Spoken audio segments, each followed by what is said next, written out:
So hello friends, जों दा नोंथांमोनजों सावरायनो नागिरदों बेवहाय एक्सारसाइज नं 2.5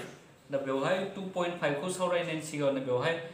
मोननैसो इम्पोर्टेन्ट फर्मुला दङ दा गिबियावनो बे इम्पोर्टेन्ट फर्मुलानि सोमोन्दै जोङो डिसकास खालामग्रोनो नागिरदों दा बेवहाय नोंथांमोननि बिजाबाव दङ बे मोनसे 95 पेज नाम्बार बेवहाय मोनसे जेथो अनजिमानि थुबुराव जौगानाय समानथायनि मावफुंथाय दा जौगानाय समानथाय जों जुदि दिहुननो गोनां जायोब्ला बेवहाय मोननै जौगानाय समानथायनि रोदा थायो दा बेनि जा जोङो नोंथांमोना मोननो हागोन मोनसे नैबायदि मोनसे इकुवेशन मोनगोन नोंथांमोना x² plus bx plus c equal to 0 दा नैबे मोनसे समानथाय बे समानथायनिफ्राय जों दा x नि भेलुखौ दा मोननै जोङो मोननो हागोन सो जोङो दा माबोरै रोदा मोननैखौ बेबायदि जुदि फर्माव थायोबा इकुवेशना जुदि समानथाया जुदि बेबायदि फर्माव थायोब्ला जोङो बेनि रोदा मोननाया मा जागोन सो जौगानाय समानथायनि रोदा मोननैया जाबाय रोदा मोननैया मा जागोन दा बे जागोन मोनसे जाबाय minus b plus root over बे जागोन b स्क्वायर माइनस 4ac बेबायदि जागोन डिवाइड बाय ट्वाइस a आरो गुबुन मोनसे मा जागोन आरो गुबुन मोनसे जाबाय माइनस b बेनिफ्राय बे जागोन माइनस बेनिफ्राय root over b square minus 4ac divide by twice a नोंथांमोना बे फर्मुला गोसोआव लाखिबानो जाबाय सो इम्पोर्टेन्ट जोबोर इम्पोर्टेन्ट बेनिफ्राय दा बे थांबाय सो बेनिफ्राय आरो गुबुन मोननैसो फर्मुला दंबावो बेबो जोबोरैनो इम्पोर्टेन्ट दा बे फर्मुलाया जाबाय सो रोदानि दाजाबगासै आरो सानजाबगासै बे इम्पोर्टेन्ट दा बे नोंथांमोननि किताबाव दंखायो पेज नम्बर 97 आव दङ सो बेयो मा रोदानि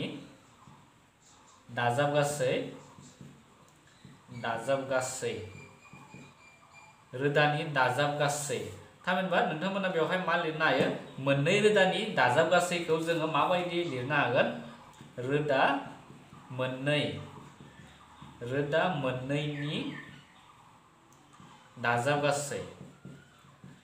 मोननैनि दाजाबगासैखौ जोङो माबायदि फोरमायनो हायो दा रोदा मोननैनि दाजाबगासैखौ नोंथांमोना बेवहाय नुनो मोनखादों बिजाबाव दङ जोङो मा लिरनो हायो अल्फा प्लस बे जागोन बीटा इक्वल टू जोङो माइनस b बाय a लिरनो हायो सो बेबायदि जोङो लिरनो हायो आरो गुबुन मोनसे जाबाय रोदा मोननैनि सानजाबगासै बाथाय मा जागोन दा सानजाबगासै बे जागोन गासै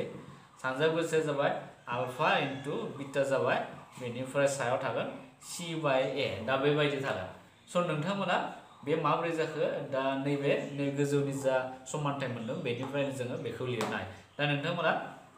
बेबायदि बे फर्मुलाया जाबाय इम्पोर्टेन्ट जोबोर इम्पोर्टेन्ट बेखौ नोंथांमोना गोसोआव लाखिबानो जाबाय दा जोङो एक्सारसाइजखौ नायनोसै एक्सारसाइजआव नोंथांमोननि एक्सारसाइज 2.5 आव मा दङ गिबि कुइसना बेवहाय गिबि कुइसना जाबाय 1 नम्बराव दङ दिहुनगिरि बिजिरनाय खान्थिजों गाहायनि समानथायफोरखौ मावफुं दा दिहुनगिरि बिजिरनाय खान्थिजों जोंखौ समानथायखौ मावफुंनो दो दा समानथाया माबायदि जागोन मावफुङोब्ला जोंहा दा कुइसन नम्बर 1 आव मा दंमोन कुइसन नम्बर 1 नि जोङो ए नम्बरखौनो बानायनोसै ए नम्बरनि सलुशना मा जागोन दा जोंखौ दिहुनगिरि बिजिरनाय खान्थिजों मावफुंनो दो दा गिबियाव मा दङ कुइसन नम्बर ए आव जाबाय बेवहाय x² प्लस 4 इक्वल टू 0 दङ सो बेबायदि दङ बेनिफ्राय जों दा मा खालामनो हायो बेखौ दा नोंथांमोना बिदि खालामब्लानो जाबाय जोङो दा माबायदि लिरगोन दा बेखौ जोङो लिरनो हायो x² माइनस आरो बेखौ मा माइनस 4 जोङो लिरनो हायो इक्वल टू 0 थामहिनबा माइनस से जोङो बे प्लासखौनो मोनफिननो हागोन बेनिफ्राय नेक्स्ट मा खालामनो हायो जों दा बेखौ x² जाबाय बेनिफ्राय माइनस आरो नैयाव जोङो मा लिरनो हायो माइनस 1 नि जायगायाव जोङो मा लिरगोन दा सो माइनस 1 नि जायगायाव जोङो बेवहाय जों i² लिरनो हायो आरो नैबे 4 खौबो जोङो मा स्क्वायर लिरनो हायो मा बे जागोन 2 स्क्वायर सो बेबायदि जाबाय इक्वल टू 0 बेनिफ्राय जों मा लिरगोन x² माइनस आरो नैखौ मा लिरनो हायो जोङो बेखौ जोङो 2i होल स्क्वायर लिरनो हागोन इक्वल टू 0 जाबाय दा मोनसे फर्मुला दंमोन जोंना मा फर्मुलामोन a² minus b square formula मामोन a माइनस b आरो a प्लस b फर्मुलायाव दा लांनो हासिगोन बेखौ सो जोङो लांबा मा जागोन x बे जाबाय माइनास 2i बेनिफ्राय x प्लास 2i जासिगोन इक्वल टू मा जागोन 0 दा जोङो मानफोर मोननै मोनसिगोन मोनसेया जाबाय मा मोनगोन therefore x minus 2i equal to 0 आरो गुबुन मोनसेया मा जागोन x plus 2i equal to 0 बेनिफ्राय x जोङो बे माइनास 2i खौ बिथिं लाङोबा मा जागोन बे जागोन 2i मोनबाय आरो गुबुन मोनसेया जाबाय बे जागोन x equal to नैबे आगदा आथिं लांबा मा जागोन माइनास 2i स' बेबायदि जों x नि भेल्युखौ मोननै मोनबाय बेनिखायनो मा लिरनांगोन दिहुननो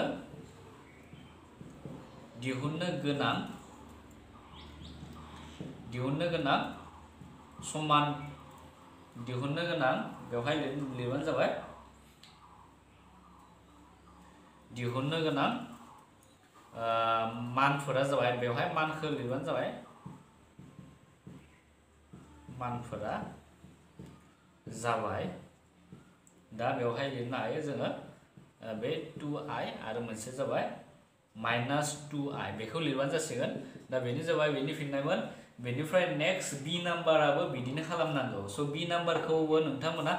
हाखागोन बेनिफ्राय सी नाम्बाराबो बिदिनो खालामनांगौ स' सी नाम्बारखौबो नोंथांमोना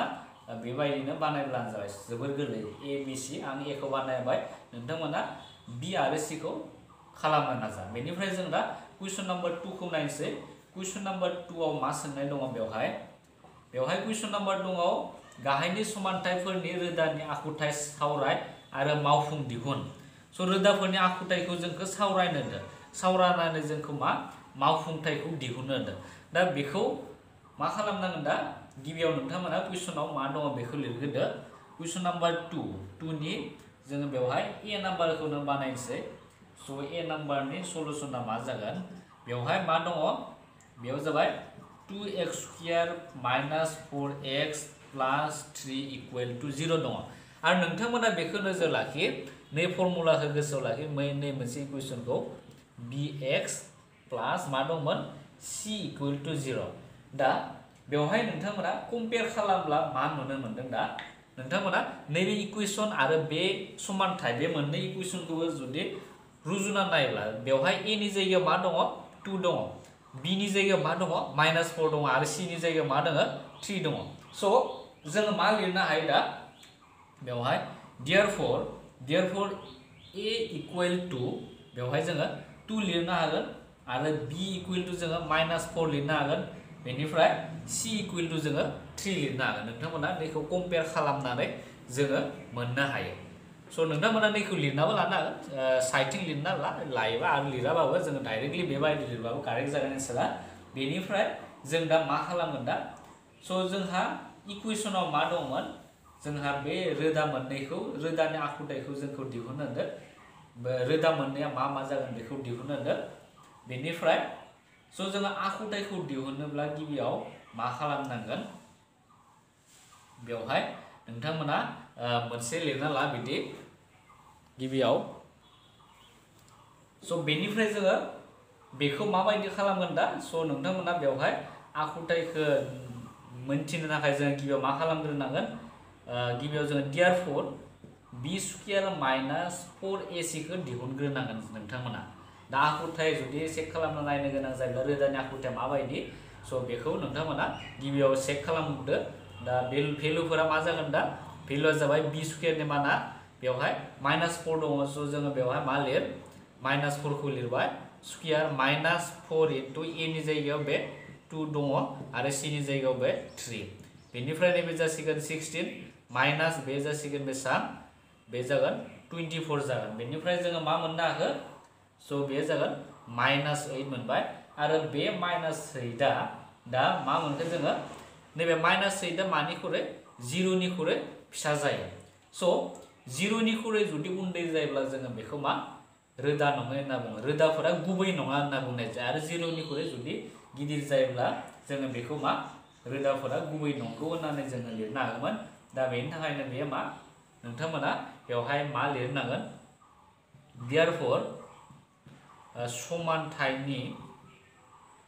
समानथायनि रोदा समानथायनि रोदाफोरा गुबै नङा। दा बेखौ लिरना होनांगोन, जों बेखौ लिरबाय। बेनिफ्राय दानिया जोङो रोदाफोरखौ जोङो दिहुननोसै नेक्स्ट। स' नेक्स्ट समानथायनि जा रोदाफोर बेफोरखौ दिहुननोसै।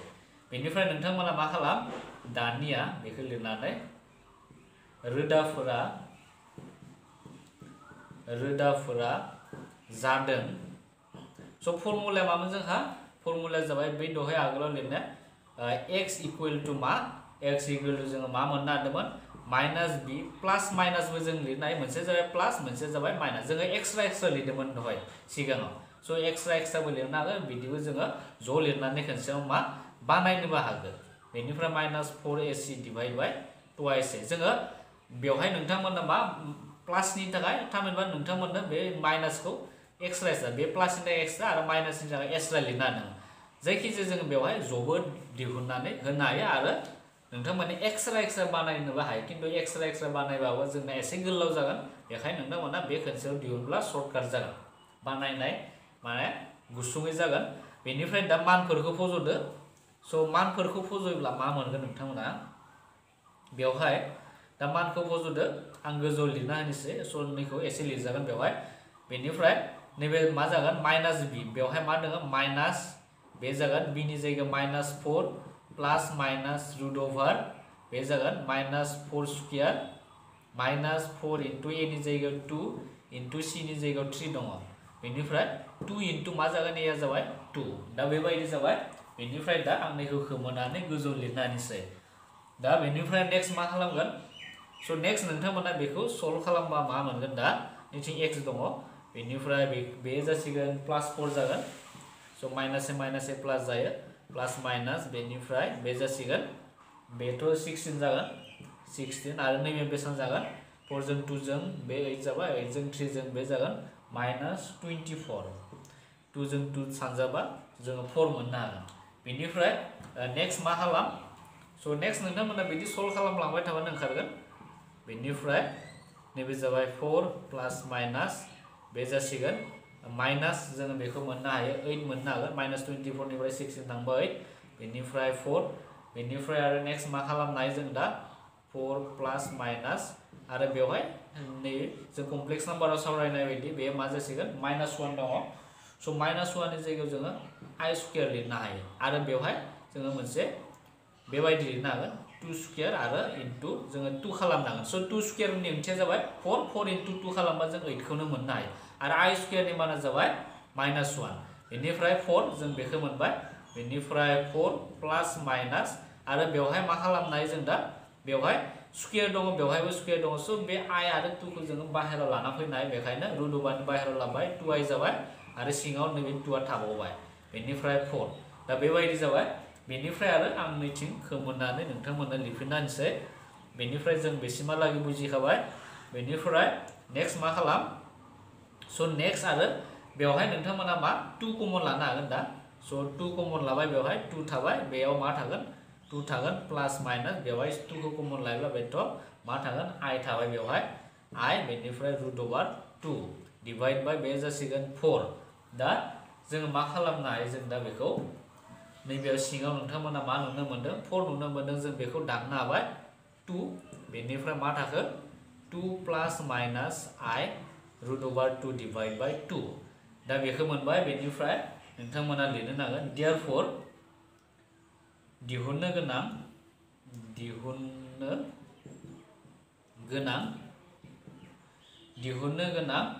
रोदाफोरा जाबाय। दिहुननो गोनां रोदाफोरा मा मा जागोन दा? बेखौ लिरदो 2, बेनिफ्राय प्लास आइ रुट अभार 2 डिवाइड बाय 2 आरो गुबुन मोनसे जाबाय 2, मोनसे प्लासनि थाखाय बे जाबाय आरो सिङाव माइनास दङ। स' माइनास लिरबानो जाबाय बेवहाय आइ रुट अभार 2 डिवाइड बाय 2। दा बे मोननैया जासिगोन दिहुननो गोनां रोदाफोर। स' जोबोर गोरलै, नोंथांमोना बेखौ जोबोरैनो बेबायदि बानायब्लानो जाखासिगोन, जोबोर गोरलै। बेनिफ्राय नेक्स्ट कुइसना मा दङ? नेक्स्ट कुइसनाबो बिदिनो जोङो मा खालामनांगौ? नेक्स्ट कुइसना नोंथांमोना हाखागोन बेखौ, बी नाम्बारखौ बेबायदिनो बानायब्लानो जाबाय। बेनिफ्राय सि नाम्बाराबो जोबोर गोरलै, स' C नाम्बारखौबो नोंथांमोना हाखागोन बेफोर गासैबो मोनसे मा जागोन गुबै रोदा नङै जाजोबगोन गासैबो बेफोरनि जा नोंथांमोना फार्स्ट चेक खालामग्रोना नायग्रोबानो जाबाय b स्क्वायर माइनास 4ac खौ चेक खालामनानै मा मोनो बेनिफ्राय बानायलांबानो जाबाय आं जा बानायना होबाय बेबायदि बानायलांबानो जागोन बेनिफ्राय बेबायदिनो गासैखौबो मोननो हागोन नोंथांमोना स' नोंथांमोना बे b c d गासैबो सेम नोंथांमोना नैबे a नि जा बानायनाय नेम बे नेमजोंनो गासैबो गोरोबगोन स' नोंथांमोना बे 2 नि जा आद्रा थानाय बेखौ बानायना लाब्लानो जाबाय बेनिफ्राय जों दा कुइसन नाम्बार 3 खौ नायनोसै कुइसन नाम्बार 3 आव मा सोंदों स' नोंथांमोना कुइसन नाम्बार 3 खौ मा लिरदों बेखौ गिबियाव बुजिनाया मोजां दा बेवहाय मा सोंदों कुइसनाव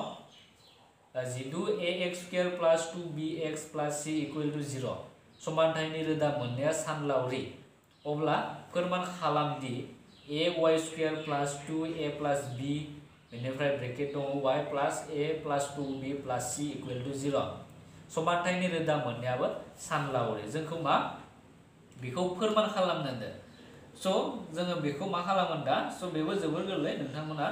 बेखौ बेबायदि लिरनो हायो गिबियाव 3 नाम्बारनि सलुशनखौ जोङो मा होनाय दङ बेवहाय बे जाबाय ax square plus 2bx plus c equal to 0 दङ स' बेवहाय नोंथांमोना गिबियाव मान दिहुनबानो जाबाय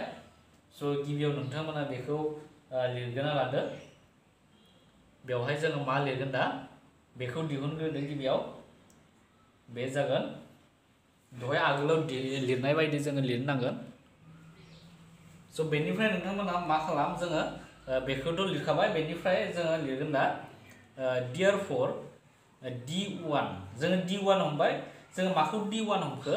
बे b स्क्वायर बेखौ माइनास 4ac खौ जोङो d1 होननानै हमना लाबाय नोंथांमोना कनफ्यूज जानो नाङा d1 नि मिनिंआ मा होननानै बेनिफ्राय जों दा बेखौसो d1 होननानै फोरमायदों बेनिफ्राय दा b स्क्वायर नि जायगायाव बेखौ फजो b स्क्वायर नि जायगायाव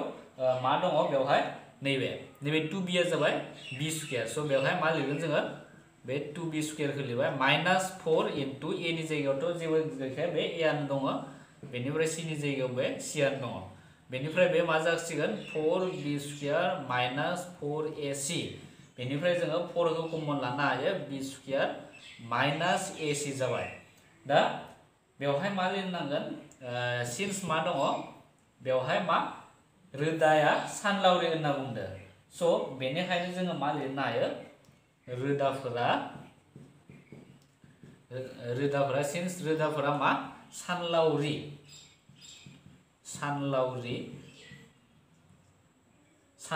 जानायनि थाखाय जोङो मा लिरनो हायो therefore बे जासिगोन d1 थामहिनबा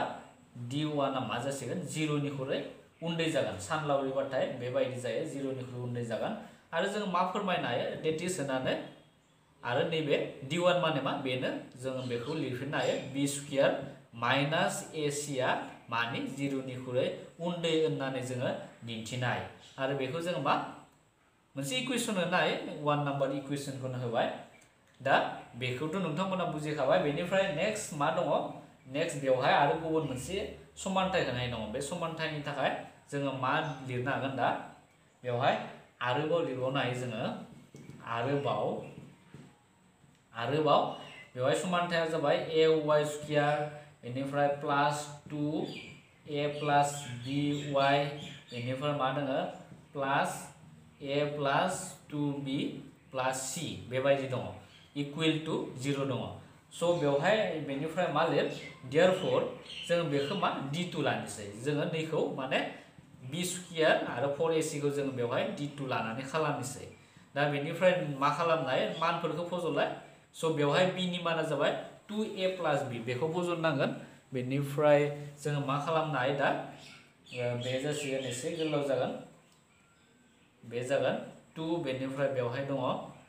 a प्लस b बेनिफ्राय ब्रेकेट होनानै आरो स्क्वायर माइनास 4 इनटू a नि जायगायाव मा दङ a आनो दङ स' जेबो चेन्ज खालामना आरो c नि जायगायाव नैबे बे जागोन a plus 2b plus c दङ दा बेबायदि जाबाय बेनिफ्राय नेक्स्ट मा खालामनो हायो नै गोजौनि गोखोम मोनना जों मा लिरनो हागोन दा स' बेनिफ्राय नोंथांमोना बेनि सिङाव बानायब्लानो जाबाय। स' आं D2 खौनो लिरफिनबाय बेवहाय। स' नोंथांमोना लिराब्लाबो जागोन, डाइरेक्ट इकुवेल होना लिरबानो जाबाय। बेनिफ्राय नेक्स्ट जोङो मा खालामनो हायो? स' नेक्स्ट बिदिनो इनटु खालामलांनो हायो, जों 4 खौ कमन लानो हायो जिहेतु नैबे मा जासिगोन दा, बेखौ गिबियाव सेफायग्रो दा। बे जागोन नोंथांमोना बेखौ लिरनो हायो 4 बेनिफ्राय a प्लस b स्क्वायर। नैबे 2 खौ जोङो स्क्वायर खालामबा 4 मोनबाय आरो a plus b whole square जागोन। बेनिफ्राय बेवहाय मा मोनखो दा 4 बे जागोन a plus 2b plus c बेखौनो लाखिबाय जोङो। दानिया जोङो 4 खौ कमन लानोसै। स' 4 खौ कमन लाबाय, मा थाखो बेवहाय a plus b whole square आरो बेवहाय मा थाखो, बेवहाय जाबाय a आरो मा थाखो a plus twice b plus c बेबायदि थाबाय। दा बेनिफ्राय नोंथांमोना मा खालामनो हायो, बेखौ सेफायदो। स' जोङो मा खालामनो हायो नेक्स्ट, स' नोंथांमोना बेनिफ्राय बेखौ मा खालाम, फर्मुलायाव सेफायोबा मा जागोन, नैबे a square plus twice ab plus b square आरो नैबे जागोन minus a square minus a plus a minus बे जागोन 2ab minus a plus a minus ac जाबाय। बेवहाय दा a स्क्वायर केन्सेल, बेनिफ्राय नैखौबो जों केन्सेल खालामनो हायो। बेनिफ्राय मा थाखो 4 बेनिफ्राय b स्क्वायर आरो मा जागोन माइनास ac जाबाय। दा जोङो बेखौ मोननो हाबाय। आरो दानिया जोङो 1 नाम्बाराव मा मोन्दोंमोन, नोंथांमोना 1 नाम्बारखौ गोसोखांगोन। स' 1 नाम्बारावबो जोङो नैबे इकुवेसनखौनो मोन्दोंमोन। स' बेनि थाखायनो जोङो मा लिरनो हायो, बेवहाय नोंथांमोना बा नैबायदि लिरनो हायो 1 निफ्राय जोङो मा मोन्दोंमोन। स' 1 निफ्राय जोङो बेवहाय नोंथांमोना मा मोन्दोंमोन, इकुवेसन 1 आव जोङो बेखौ मोन्दोंमोन d1 इज less than equal two 0 date इज बेबायदि नोंथांमोना मोननो हादोंमोन। स' बेनिफ्रायनो जोङो मा लिरफिननो हायो 0। दा बेखौ मोननो, स' बे 0 जुदि बेखिनिया जुदि 0 नि उन्दैब्ला जोङो बेनिफ्राय नैखौबो जोङो दा 0 नि उन्दै होनना लिरनो हागोन। बेखायनो मा d2 इज लेस देन 0 होननानै जोङो लिरनो हायो। स' बेनो, बेनिफ्राय आरो जोबथारनायाव लिरबानो जाबाय देयारफर, बेवहाय लिरदो देयारफर रोदा मोननैया सानलावरि। स' नोंथांमोना बेवहाय एसे मोजाङै लिरदो नैबायदि देयारफर समानथायनि बिदि लिरबानो जाबाय। समानथायनि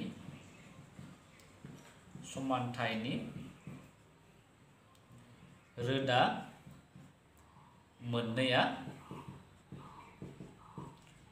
मोननैया सानलावरि। दा बेबायदि मोजाङै लिरना होबानो जासिगोन। स' लिरनायखौ गावबा गावनो एसे आयदाखौ लानानै लिरबानो जाबाय, कुइसनाव मा सोंदों। बेनिफ्राय जों दा नेक्स्ट कुइसन नाम्बार 4 खौ एसे नायनोसै। कुइसन नाम्बार 4 आव मा सोंदों, बेवहाय कुइसना जाबाय, स' नोंथांमोना बिजाबखौ नायखालांबाय थाबानो जाबाय। जेब्ला बेनि सलुसनखौ बेखौ नायो, स' कुइसनखौ नोंथांमोना नुयोब्ला बुजिगोन। बेनिफ्राय कुइसन नाम्बार 4 आव मा सोंदों, गुबै थाफादेर गोनां जौगानाय समानथाय दिहुन जितु बेनि मोनसे रोदाया बेबायदि होनाय दं कुइसनाव। जोंखौ मा दिहुननो होदों, गुबै थाफादेर गोनां जौगानाय समानथाय जोंखौ दिहुननो होदों। स' जौगानाय समानथायनि जोङो फर्मुलाखौ मोन्दोंमोन, बाट बेवहाय जोङो बे फर्मुलाखौ इउज खालामनाङा। बेवहाय एसे माने जों सानजाबनाय बै माबाखौ जों इउज खालामनांगोन। दा नोंथांमोना बानायब्लाथाय हमनो हागोन। दा बेवहाय 4 नाम्बारनि जोङो ए नाम्बारखौ बानायनोसै। ए नाम्बाराव मा दङ कुइसनाव, बे जाबाय 2 प्लस 5i दङ। स' 2 प्लस 5i दङब्ला जोङो बेखौ मा खालामनो हायो। स' बेनिफ्राय नोंथांमोना मा खालाम, बेखौथ' मोनथिखाबाय बेबायदि मोनसे मा रोदाफोर होनाय दङ, बे मोनसे जेथो अनजिमानि रोदा। आरो बेवहाय नोंथांमोना पेज नाम्बार 98 आव मोनसे फर्मुला होनाय दङ। स' बेयो जाबाय जोङो जौगानाय समानथायखौ माबायदि दिहुनगोन बेखौ नायोब्लाथाय नोंथांमोना मोजाङै बुजिनो हागोन। आरो बेवहाय मा लिरनाय दङ मोनसे बेबायदि, बेखौ नोंथांमोना नायना लाब्लानो जाबाय। बे फर्मुलाखौ गोजौनि जा रोदानि हेफाजाबै जौगानाय समानथाय दिहुननाय, बेखौ नोंथांमोना नायना ला, पेज नाम्बार 98 आव दङ। दा बेखौ जोङो बानायनोसै। स' बेखौ जोङो दा मा लिरनो हायो, नोंथांमोना बेखौ गिबियाव मा लिरग्रोनांगोन, बेवहाय मा नैबे मोनसे मा फोरमायदो 2 प्लस 5i आ जाबाय मोनसे जेथो अनजिमा फोरमायनो जौगानाय समानथायनि मोनसे जेथो अनजिमा दा नोंथांमोना बेवहाय मा लिरनो हागोन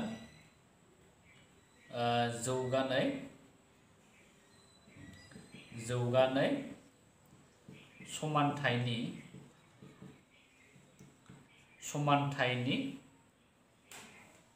मोनसे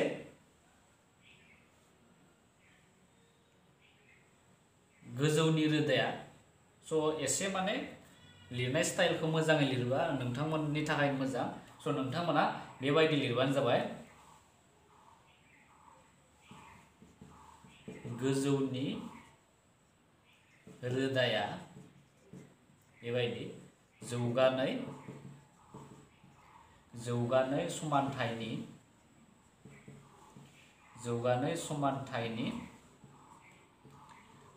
समानथायनि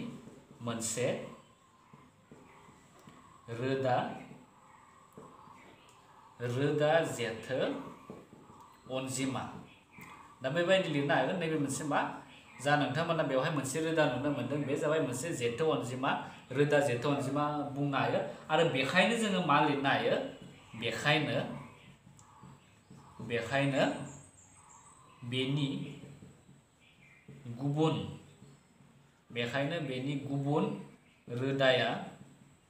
बेखायनो बेनि गुबुन रोदाया बे रोदानि दाजाबखां जागोन स' बे रोदानि दाजाबखां जागोन दाजाबखांनि ओंथिया मामोन बेवहाय जुदि प्लास थायोब्ला गुबुन मोनसेया मा माइनास जागोन स' जोङो बेखौ मोनदों बेनिखायनो नोंथांमोना मा लिरनो हायो बेखायनो रोदा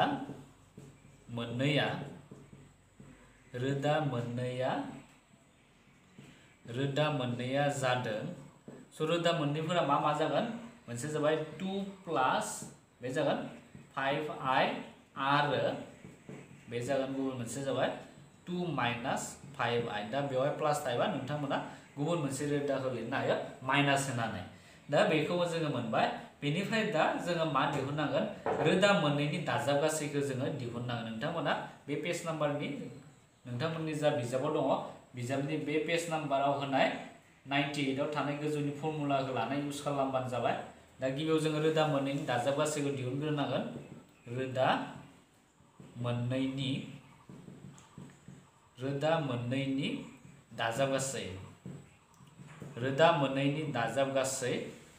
स' रोदा मोननैनि दाजाब गासै मोननै रोदाखौ दाजाबलानो जाबाय बेयाव मा दङ 2 प्लास बे दङ 5i बेनिफ्राय प्लास मोनसे जाबाय 2 माइनास 5i बेखौ दाजाबदो 2 प्लास 5i प्लास 2 माइनास 5i बे 5i केन्सेल थांबाय मा थाखो बेवहाय 4 जाबाय आरो सानजाब गासैखौ जों दिहुनलाय आरो रोदा मोननैनि सानजाब गासै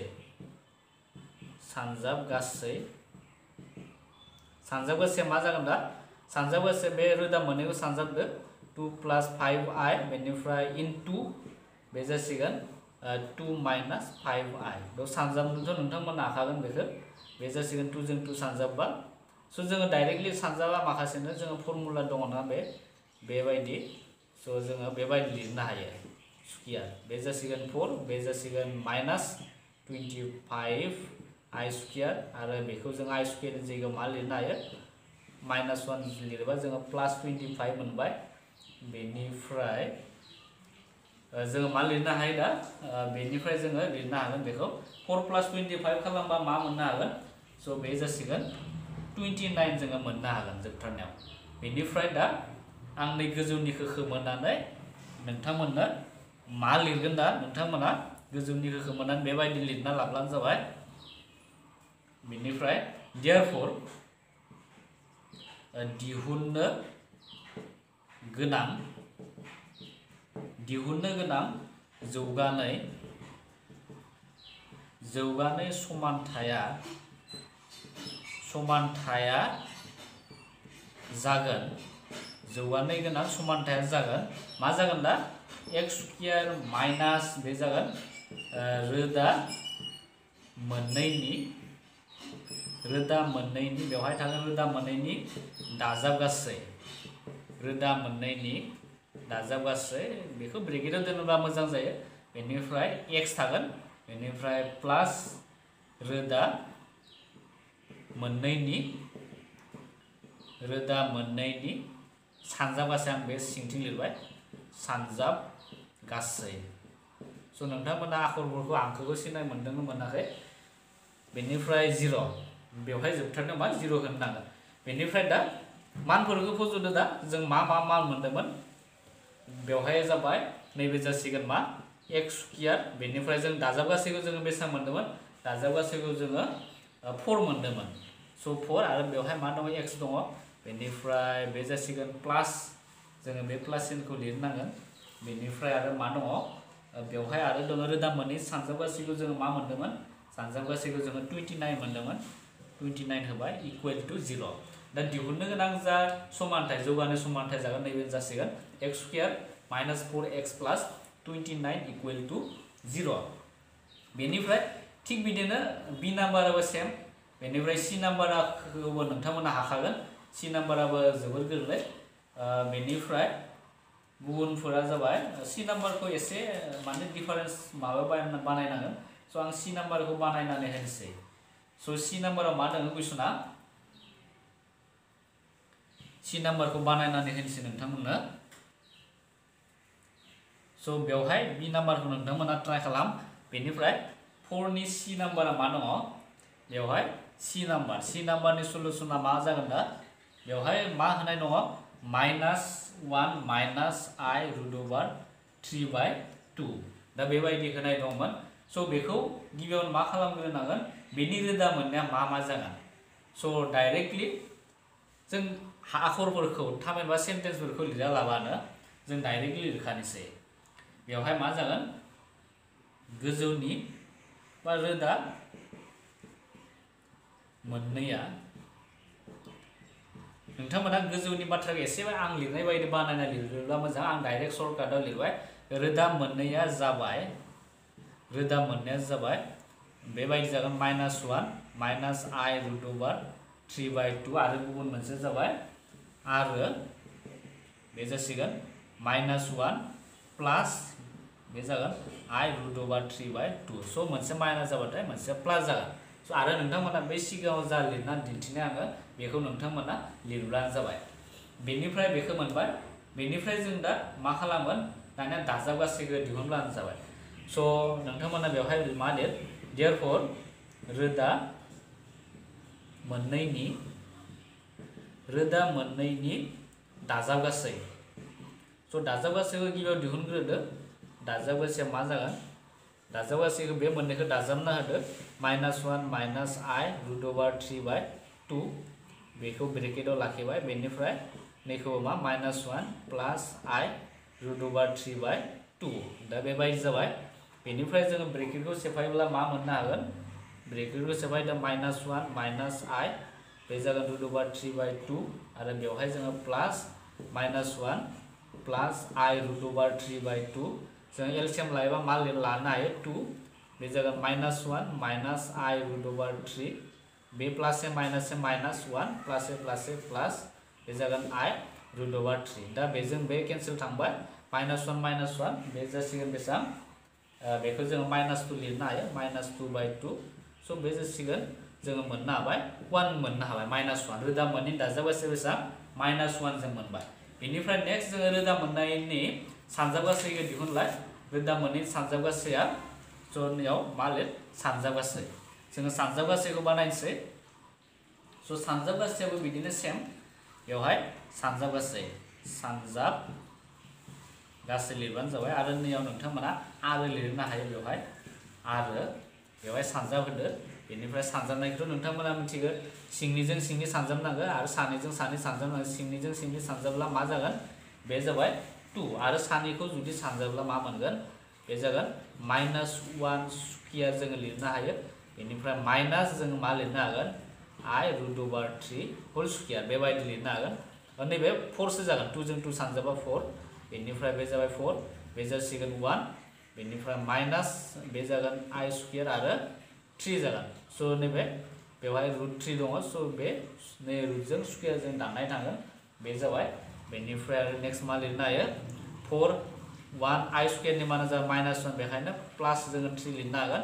बेनिफ्राय बे जाबाय 4/4 आरो जोङो 1 मोननो हाबाय रोदा मोननै सानजाबगा सिया जाबाय 1 बेनिफ्राय आरो जोबथारनायाव मा लिरदो दहायनि बायदि लिरबानो जासिगोन जोबथारनायाव स' जोबोर गोरलै बेनिफ्राय जोबथारनायाव मा लिर therefore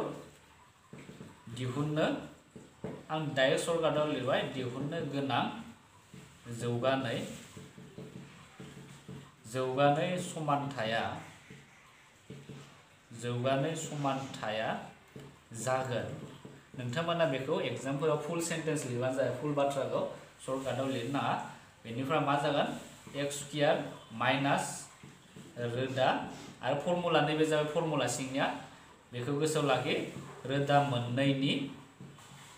दाजाबगासै बे जाबाय जौगानाय समानथायनि दिहुननायनि फर्मुला दाजाबगासै बेनिफ्राय x लिरनो नांगोन प्लास नोंथांमोना नै सिनखौ गोसोआव लाखि बे माब्ला नोंथांमोना प्लास होफ्लांनो हानाय बेखौ बेनिफ्राय आरो रोदा मोननैनि सानजाबगासै बेनिफ्राय मा दङ इकुवेल टु 0 होदो बेनिफ्राय जोङो x² आरो बेवहाय दाजाबगासैखौ जों मा मोन्दोंमोन जोङो -1 मोन्दोंमोन बेनिफ्राय x जागोन बेनिफ्राय प्लास आरो बे रोदा मोननैनि दाजाबगासैखौ मा मोनदों जोङो 1 मोनबाय बेनिफ्राय जोङो बेखौ लिरनो हायो बेनिफ्राय मा जागोन x² -a प्लास स' बे जागोन प्लास x प्लास 1 इकुवेल टु 0 दा बेखौ जोङो मोननो हाबाय दा बेनो जाबाय जौगानाय समानथाय बेनिफ्राय कुइसन नाम्बार डी बे कुइसन नाम्बार डी खौ नोंथांमोना हाखागोन स' बेखौ नोंथांमोना बानायनो नाजाब्लानो जाबाय बेवहाय मा दङ -c आरो प्लास id दङ स' नोंथांमोना कनफिउज जानो नाङा बेखौ मा जागोन बे मोनसे रोदा जाबाय आरो गुबुन मोनसेया मा जागोन बे जागोन -c -id जागोन स' बेखौ लानानै बानायब्लानो जागोन गिबियाव दाजाबगासैखौ दिहुनदो सानजाबगासैखौ दिहुनदो बेनिफ्राय नैबे बे फर्मुलायाव नोंथांमोना मानफोरखौ फज'ना होब्लानो जागोन स' जोबोर गोरलै बेनिफ्राय जों दा आद्रा थानाय जा बे 5 नाम्बार बेखौ जोङो उननि भिडिअ'आव डिसकास खालाम 5 6 खौ स' भिडिअ'खौ नायना जुदि मोजां मोनोब्ला नोंथांमोना लोगोफोरनो शेयार खालाम जाहाथे बयबो भिडिअ'नि गेजेरजों नायनानै न'आवनो सोलोंबाय थानो हायो स' नोंथांमोना नुनो मोनबाय दे नै भिडिअ'आ जोंनिया माबोरै जाखो स' नोंथांमोना जुदि भिडिअ'खौ जुदि मोजां मोनदोंब्ला बा सोलोंनाय बायदि मोनदोंब्ला नोंथांमोना प्लिज जोंनो अननानै नोंथांमोना लाइक बटनखौ थुनानै हो आरो मायबाफोर सोंनो दङब्ला नोंथांमोना कमेन्ट बक्सआव सोंनो हागोन सिम्पलि जों नोंथांमोननि एन्सारखौ सानफ्रोमबो होनो गारनाय थाबैनो होनो गारनाय जों सानफ्रोमबो रेडिखा नोंथांमोना बेबायदिनो जोंनो सोंहरबाय थानो हागोन आरो नोंथाङा जुदि चेनेलाव जुदि गोदानबा जोंखौ सापर्ट खालामोबा नोंथांमोना चेनेलखौ साबस्क्राइब खालामना हो आरो बे नटिफिकेसन बेलखौ थुनानै हो जाहाथे गोदान भिडिअ होनायखौ नोंथाङा नुनो मोनो स' बे भिडिअनि गेजेरजों जों नोंथांमोननिफ्राय दा बिदाय लानोसै गोदान भिडिअ नोंथांखौ जोङो थाबैनो लोगो मोनफिनगोन होननानै बे भिडिअनिफ्राय बिदाय लानोसै स' गोजोनथों लोगोफोर बाय बाय